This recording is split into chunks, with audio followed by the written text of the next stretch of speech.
고린도 전서 11장 23절 말씀,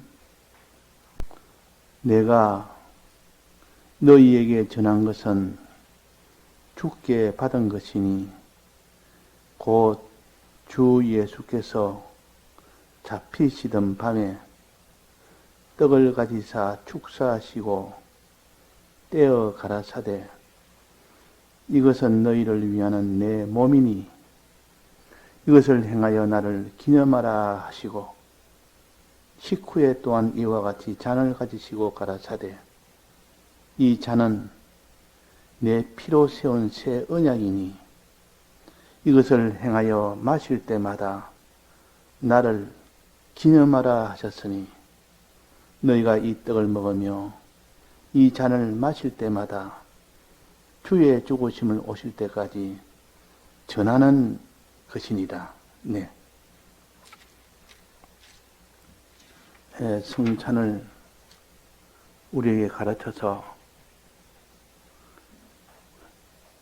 성찬을 먹고 마실 때 그때에 하나님이 능력을 주어서 이전보다 신앙이 더 간절해지고 그 신앙의 사람으로 이렇게 힘을 얻어서 신앙생활을 할 수 있다는 것을 가르치고 있습니다. 왜 그럴까? 성찬 먹는다는 것은 주님의 살을 먹는다는 뜻이요. 주님의 피를 마신다는 뜻입니다. 그것은 주님의 희생을 가르칩니다. 주님의 희생을, 그것을 기억하기 위해서 주님의 이 잔과 떡을 먹고 마시는 일을 함으로 주님이 2000년 전에 어떻게 우리 위하여 십자가 이 대속을 이루셨는가를 상기시키기 위하여, 기억시키기 위하여 2000년 전에 있던 일을 가마득히 잊어버리고 거기에 대해서는 생각도 안 하고 거기에서는 아무런 감동도 없고 충격도 없고 무슨 돌멩이처럼 되어 있는 우리들에게 그때를 다시 한번 상기시키는 일이 곧 성찬입니다.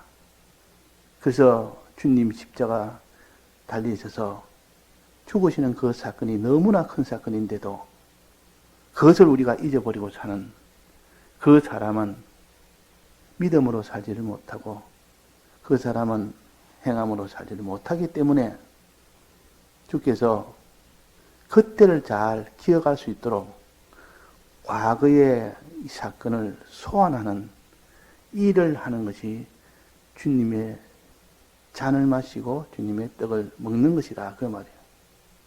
그 사람이 참 희한합니다. 과거에 있던 일을 기억하기 위해서 그 당시에 먹었던 음식을 갖다가 생각하면 그때 생각이 많이 납니다. 어릴 때 먹었던 음식을 통해서 그때 있었던 사건을 기억을 해냅니다. 그렇게 과거에 기억이 없던 그자가 그 과거에 어려웠던 시절에 그 먹지 못해서 있던 그런 때라도 먹었던 그때 음식을 다시 한번 보거나 먹거나 해보면 그때 생각이 너무나 나는 겁니다. 이 사람은 과거의 기억을 음식으로서 다시 소환을 할 수 있는 그런 능력이 있습니다. 그래서 하나님께서 내 잔과 내 주는 떡은 내가 십자가상에서 2000년 전에 흘렸던 그 피와 살을 생각하도록 하기 위해서 내가 내게 주노라. 그 말입니다. 생각하기 위하여. 과거의 기억을 생각하는 거기에서 과거의 일에 대한 감동이 오고 과거에 그 있던 그 일이 내게는 기억이 되고 소환이 되고 감동이 되고 그래서 지금 현재라도 예수님의 걸어갔던 그 십자가 걸음을 나도 만번이라도 걸을 수 있다면 그 사람은 참 신앙의 능력자요. 그래서 그러기 위해서 하나님께서 과거의 기억을 잘 기억하도록 하기 위하여 이 잔을 마시라. 이 떡을 먹어라. 그러면 그 당시 2000년 전에 예수님께서 십자가 못 박혀 죽으셨던 그 일이 생각이 날 것이다. 생각이 나면 내 마음에 감동이 생기고, 감동이 생기면 이제는 행하는 데까지 나아가는 이 사람이 될 수가 있다 하는 것입니다. 그래서 너희 마음을 물어 지킬 만한 것보다도 너의 마음을 지키라 그랬습니다. 내 마음이 주님의 이 피의 은혜에 가득 차고 주님의 이 모든 십자가 이 대속에 걸어가신 걸음으로 내 마음이 가득 차면 그 사람은 나도 그렇게 살 수가 있다는 뜻입니다. 그런 믿음을 가지고 그런 걸음을 걸을 수 있다는 뜻이요. 그래서 생각이란 것은 굉장한 힘입니다. 내 마음의 생각에 주님의 십자가를 생각하는 거기에서 모든 것이 다 나옵니다. 근데 생각을 안 하는 겁니다. 생각을. 그때를 까마득히 잊어버리고 사는 자가 어떻게 주님의 십자가를 질 수가 있습니까? 불가능합니다. 그래서 그날을 생각해라. 그날을 생각해서 주님이 어떻게 십자가에 죽으심을 생각해라. 그 성경은 십자가 대속이 가장 중심입니다. 십자가 대속이 창세기 1장에, 창세기 3장에 거기 보면 아담이 범죄하고 난 이후에 바로 하나님이 십자가 대속을 예표로 발표를 하셨습니다. 여인의 후손이 뱀의 후손의 머리를 상하게 하리라. 이미 십자가 대속을 거기서 한번 예표를 했고, 그 뒤에 또 짐승을 잡아서 벌거벗은 아담과 하와에게 입혀 주었다. 이것은 짐승은 주님을 상징한 어린 양을 가르치고 그로 인하여 죽여서 껍데기를 가지고 옷을 해입힙니다. 주님의 대속을 입도록 해줬다는 이것이 성경의 창세기부터 계시록까지 주님의 대속을 가르칩니다. 근데 주님의 대속을 가르치는데 여기에 대해서 생각을 안 한다면 그 사람은 그렇게 믿지도 못하고 행치도 못합니다. 그래서 주께서 이렇게 성찬을 내올 때까지 해라 그 말입니다. 성찬을 해라. 내올 때까지 이 성찬을 행하라 그랬습니다. 그 말은 주님의 십자가를 너는 생각해라 그 말입니다. 과거에 있던 사건을 현재로 끌어오라 그 말입니다. 과거에 있던 이 십자가 사건을 내 속에 소환해라. 불러오라. 불러서 내 마음에 그때의 마음으로 가득 채우고 그때의 행동으로 너도 한번 살아봐라. 그것이 바로 성찬을 먹고 마시라는 것입니다. 자, 사람이 어려운 시절에 먹던 음식, 조금 전에 말씀드린 것처럼 어려운 시절에 먹던 음식은 그 어려운 시절을 기억나게 만듭니다. 그 음식을 한번 먹어보면. 이전에 저는 6.25 동란을 겪은 그런 세대는 아닙니다. 그 이후에 태어났으니까. 그러나 기록상으로 본다면 그때 6.25 당시에 그때 겪었던 비참함을 이미 어른들은 다 겪어서 압니다. 그 6.25 사변의 전쟁의 그 비참함과 그때 당한 희생과 말할 수 없는 그때 비참함을 알고 있는 그들에게 요즘 전쟁기념관이라고 있습니다. 전쟁기념관. 용산에 가면 전쟁기념관이라고 있어서 우리나라도 이 전쟁이 있었던 6.25 동란에 그때의 모든 실물 교재를 전시하면서 그 당시 6.25 동란을 생각하도록 만드는 아주 참 좋은 그런 곳입니다. 거기서 가보면 그 당시 있었던 모든 전쟁에 하는 물자들, 탱크라든지 이런 전차라든지 이런 것들이 외부에 많이 설치되어 있고, 그것만 봐도 벌써 전쟁에 저 당시 저런 탱크를 가지고 저렇게 싸웠구나 하는 것을 생각나게 하고, 보면 벌써 생각이 납니다. 또 내부에 들어가 보면 전쟁 때 있었던 그 사건들을 하나의 미니어처로 만들어서 이렇게 하나의 실제 실물처럼 만들어서 이렇게 안에 볼 수 있도록 작게도 만들고 아주 실물처럼 크기도 만들어서 그때를 생각할 수 있도록, 보니까 그 당시 전쟁이 너무너무 생생하게 기억이 된다. 그럽니다. 그러니까 그 전쟁 기념관에 갔다 온 사람이 그 감동과 그 당시 그 참, 전쟁의 그 희생과 그들의 모든 고난을 생각이 나네. 그래서 감동이 돼서 온다. 또 그럽니다. 우리가 주님의 이 십자가 대속의 사건을 그런 형식으로 기념해라. 이 기념해라 그랬습니다. 기념해라면 기념관에, 전쟁 기념관에 기념물을 보면서 그 당시를 기억을 하는 겁니다.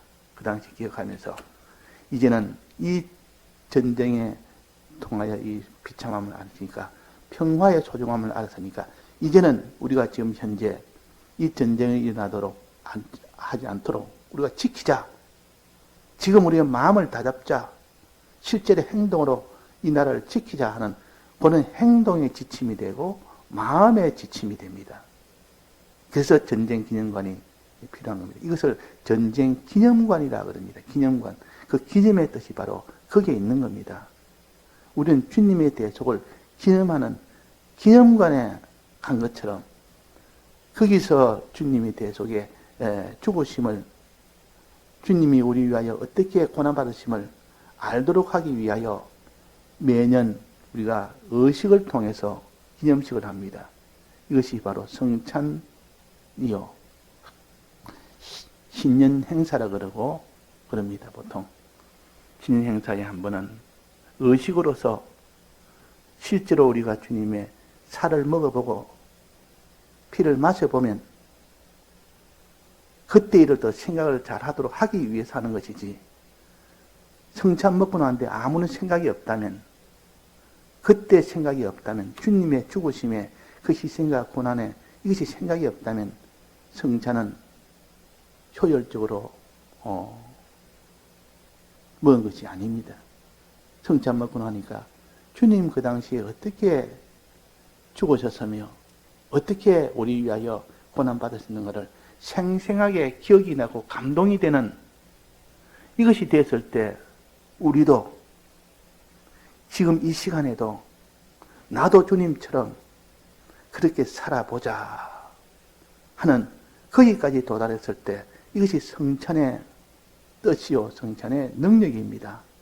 이 성찬을 하고 나니까 나도 이제는 주님처럼 살아보자. 주님이 우리 위하여 피 흘려 죽으셨으니 나도 그렇게 해보자 하는 그것이 곧 성찬의 목적입니다.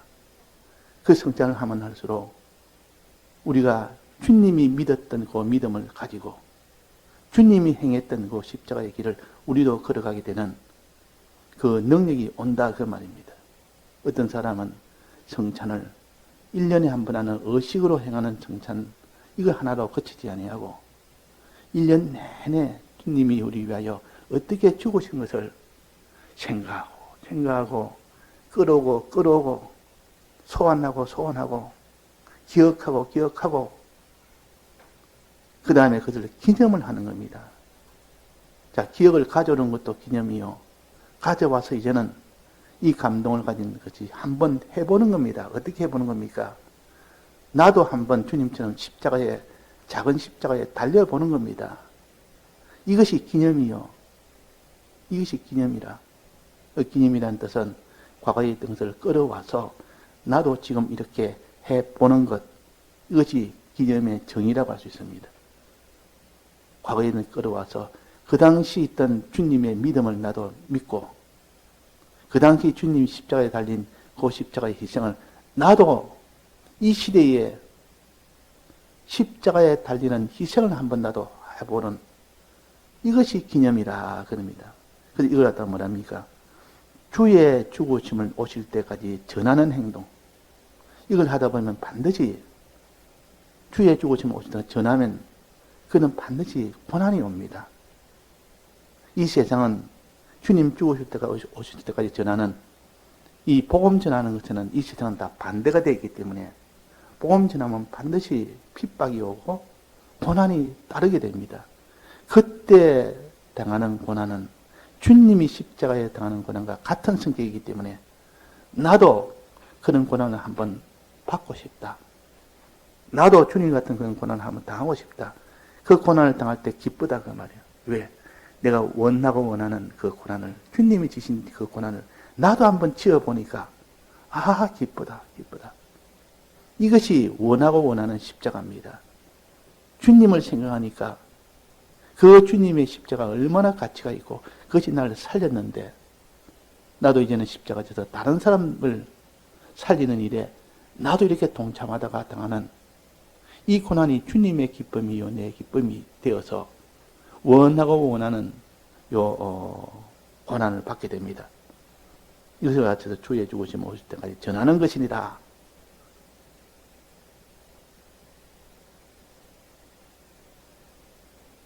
독립기념관에 가보면 그 전쟁기념관이고 독립기념관이라고 충남 아산에 충남의 천안인가 거기 보면 독립기념관이 있습니다. 우리나라가 일제시대에 거쳐서 독립할 때 있던 모든 자료와 모든 전시물을 전시해 놓고 그 당시 있었던 일을 기억나도록 하기 위한 하나의 장소입니다. 그 독립기념관에 가보면 독립운동 하다가 당하는 그 모든 희생을 볼 수가 있고 그 나라를 다시 회복하는 그 과정을 하나의 실물 교재를 보여서 그때를 상상할 수 있도록 그때를 회상할 수 있도록 돕는 일을 합니다. 그거 보면 그 당시 우리 신앙의 그런 인물들도 있습니다. 손영원 목사님 유품이라든지 그것도 내나 독립에 다 범위 안에 들어가서 그런 유품이 다 있습니다.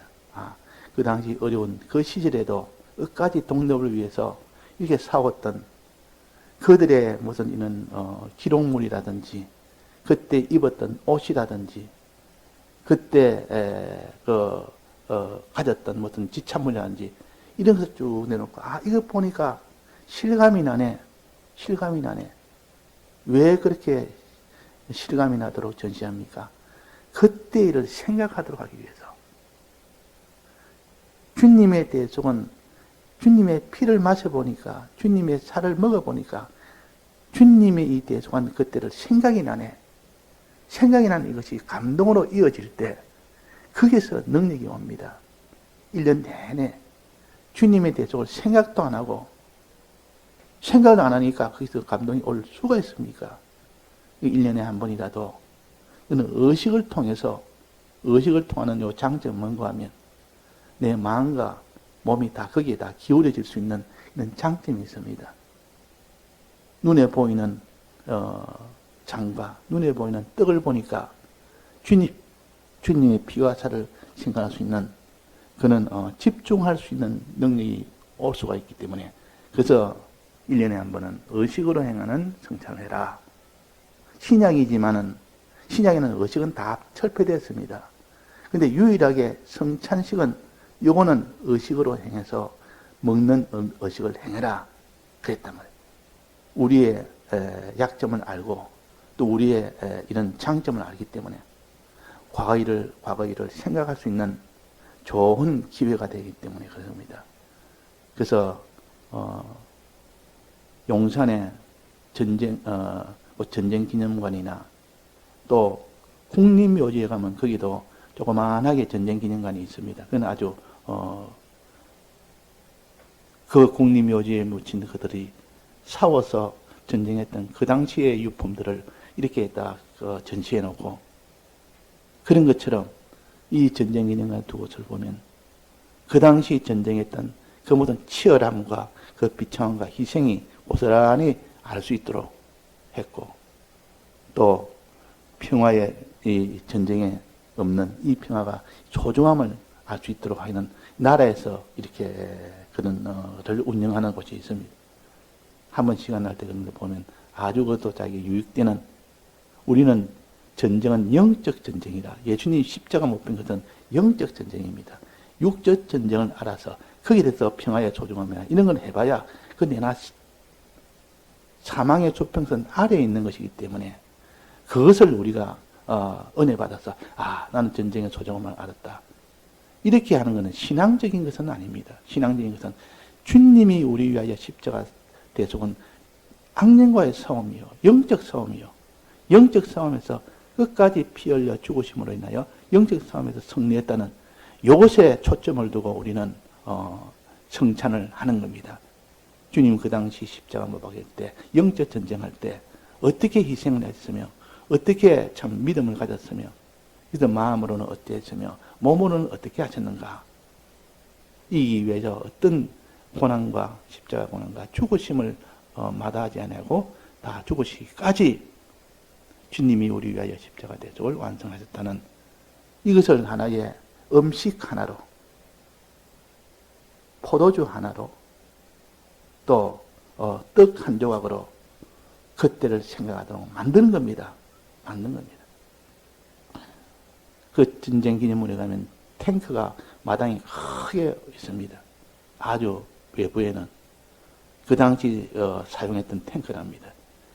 그 탱크를 보면서 그 운정함에 저에서 나오는 포화가 온 사람, 대적을 이렇게 공격했던 그런 것이고, 대적이 또 저런 탱크로 또 우리를 또 했던 그 사망의, 죽음과 사망의 생사가 오가는 그런 비참함들이 보면서 깨닫게 됩니다. 그런 것처럼 우리의 신앙 싸움은 예수님이 어떻게 싸웠는가? 실물 교제를 통해서 우리는 영적인 그 의미를 새기며 영적인 감동을 받아서 우리도 주님의 이 대속을 믿는 사람이 되고 우리도 주님의 대속을 행하는 사람이 되자. 행할 때에 내가 고난받는 고난이 얼마나 귀한지. 어제 바울이 복음을 전하는 이 빌립보 교회를 세웠던 그 내용을 우리가 들었습니다. 이 빌립보 교회가 세워지게 된 그때 모든 과정을 보면 이 바울이 복음을 전하기 위해서 유럽까지 간 최초의 사건이라 그랬습니다. 유럽에 복음이 전해진 최초의 사건이다. 거기서 빌립보 교회가 섬으로 인하여 유럽에 그것이 하나의 교두보가 돼서 그 헬라 나라에 그 뒤에 로마 나라에 온 거기서 세상의 문화가 제일 발달된 그는 기독교를 받아들일 수 없는 곳인데도 불구하고 그 기독교가 그때 다 전파가 된 겁니다. 그 나라는 우상의 나라요. 세상 문화의 나라요. 그런데도 불구하고 복음이 빌립보 교회가 섬으로 인하여 이제 그때부터 차츰차츰 헬라 나라에 고린도 교회도 서고 온갖 이런 교회들이 많이 섭니다. 서가지고 헬라 나라를 먼저 점령하고 그 다음에는 로마 나라를 그 다음에 점령하게 됩니다. 근데 로마의 마지막 국교가 되죠. 그때 빌립보 교회를 세울 때 어떻게 했느냐? 그때는 하나님이 이 바울과 실라를 감옥에 가도록 했습니다. 그들에게 핍박을 받아서 감옥에 간 겁니다. 감옥에 가서 그들이 많은 고난을 받습니다. 가기 전에 두드려 맞아서 착고가 채워져서 감옥에 있을 때 그때 이 바울과 실라는 무엇을 해서 능력을 받았습니까? 기도와 찬미를 했다 했습니다. 기도와 찬미. 주님의 죽으심을 기념하여 주님의 죽으심에 감동되어 그 주님의 은혜에서 찬미를 한 겁니다. 또 하나 앞에 기도를 한 겁니다. 이 두 가지를 했습니다. 우리는 이 복음 전하는 이게 가장 중심이 되는 것이 기도와 찬송이라. 기도와 찬송이 우리의 능력이라. 그저 기도와 찬송을 하니까 어떤 능력이 나왔습니까? 거기에는 지진이 나서 옥토가 흔들리는 이런 일이 생겼습니다. 없던 지진이 나니까 옥토가 흔들리면은 그 다음에는 문이 다 열렸습니다. 그 잠겨 있던 문이 활짝 열리고 그 다음에는 어떻게 됐습니까? 그 매어있던 착고가 쇠고랑이 다 풀려났습니다. 이제는 자유함을 얻었다 그런 뜻입니다. 자유함을 얻었으니 얼마든지 나가도 되는데 나가지 않아 거기 있으니까 광수가 그걸 보고 감동이 돼서 선생이여 어떻게 하면 우리가 구원을 얻겠습니까? 그렇게 말했을 때 이 바울이 복음을 전합니다. 주 예수를 믿어라. 그러면 너와 내 가정이 구원을 얻으리라 하고 이 참 유명한 이 복음의 이 말씀을 증거하니까 그 자리에서 그 간수장이 바로 회개하고 그들을 인도해서 다 두드리 맞은 대로 다 씻어주고 이제 세례를 받고 집에를 초대해서 음식을 먹이고 함께 기뻐했다. 그런 것이 곧 빌립보 교회의 두 번째 교인 가정이 생긴 겁니다. 첫 번째는 루디아 여인이 빌립보 교회의 이 첫 교인이었고 그 다음에 두 번째 교인이 이 감옥의 간수장의 이 가정이었습니다. 이래서 빌립보 교회가 선 겁니다. 이래서 빌립보 교회는 기쁨을 가지는 교회라. 빌립보서 4장 4절에는 내가 다시 말하노니 기뻐라. 다시 말하니 또다시 기뻐라. 항상 기뻐라. 이것이 빌립보 교회의 어떤 고난과 어느 밖에 속에서 기쁨을 가지라. 이것이 이기는 원동력이다. 찬송을 해라 그 말입니다. 어떻게 고난받는 것이 찬송이 되느냐. 즐거워하는 자가 기뻐라. 즐거워하는 자는 기뻐라. 찬송해라 했는데 어떻게 십자가의 고난을 받는 것이 어떻게 기쁨이 되느냐 하는 겁니다. 아주 역설적인 그런 말 같은데 실은 그 말이 우리 기독자의 기쁨은 주를 위하여 희생하고 고난받을 때 그때가 가장 기쁜 일이에요. 왜 그렇습니까? 그때는 우리가 다 녹아지는 때요. 다 죽어지는 때요. 세상으로 말하면 제일 불행한 때지만은 그건 우리 기독자의 이 도리를 본다면 그때가 가장 그 사람이 존귀하게 되는 때입니다. 존귀하게. 생명이 사망에게 삼키게 되는 그때입니다. 생명이 사망에게 삼켜지려면 녹아져야 됩니다. 녹아져야 그 서울까지 생명에 삼키게 되지. 그러니까 우리가 녹아지는 십자가의 걸음을 걷는 것이 녹아지는 건데 십자가의 걸음을 걸을 때 그때가 녹아지는 때고 그때가 생명에 삼키는 때고 그때가 부활을 이루는 그 부활의 근거가 되는 때입니다. 그러니까 기쁜 거 아닙니까? 그러니까 우리가 고난은 녹아지는 때요. 그 생명에 삼키는 때요. 그때가 가장 존귀한 때요. 그때가 가장 기쁜 때라 그 말입니다. 그래서 예수님이 어제 증거한 것처럼 십자가상에서 마지막에 뭐랬습니까? 주여 주여 어찌하여 나를 버리셨나이까. 이것을 다 원망으로 낭망으로 너무 고통이 되니까 참 이렇게 말씀하시겠다. 이렇게 저도 과거에 그렇게 생각했고 그렇게 깨달았지만 그대 백목사님이 이렇게 해석을 해주시면서 이거는 기쁨의 찬송이다.